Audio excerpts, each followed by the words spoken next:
Ginaaligar pagpangtiro sa mga layaw nga ido sa sulod sang CPU campus, ginareklamo sang Animal Welfare Group. Si Zen Kilantang Sasa nakatuto.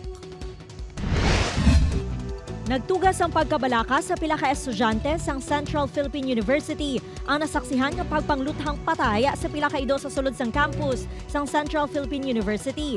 Gani ini ang ilaging palabot sa isa ka Animal Welfare Group. Base sa investigasyon nga ginpalabot sa mga estudyante sa grupo, nakitaan sa mga inyang natabo ilabi na nga ang gingamit among security vehicle sa eskwelahan nga ginatudlo ginkargahan sang patay nga ido. So nakita nila ang vehicle nga to, kag nakita na nila ang ito nga handusay na magduguan na dayon nakita nila nga ginahimos na ang ito sang duwa ka tawo. Dayon sabi nila nga okay na. Amo na to balang nahimos sa tapos na kay gali.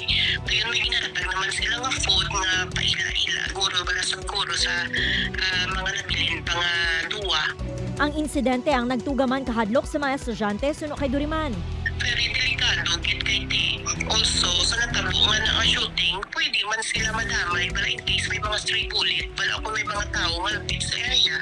Gintiwan sa news team nga makuha ang bahin sang tagtumalahan sang CPU apang wala sang opisyal nga pwede ma-interview. Apang nagpagawa naman sang official statement ang universidad.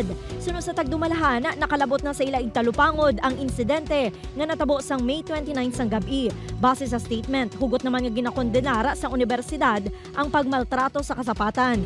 Sa subong ginaimbestigahan ang insidente, nagapakig-angot naman ang CPU sa security agency nga imbolbado. Ginatiwan sa news team nga makuhaan sang bahin ang gintumod nga security agency. Upod kay Cirilo Randuque, Zen Kilantang Sasa, One Western Visayas.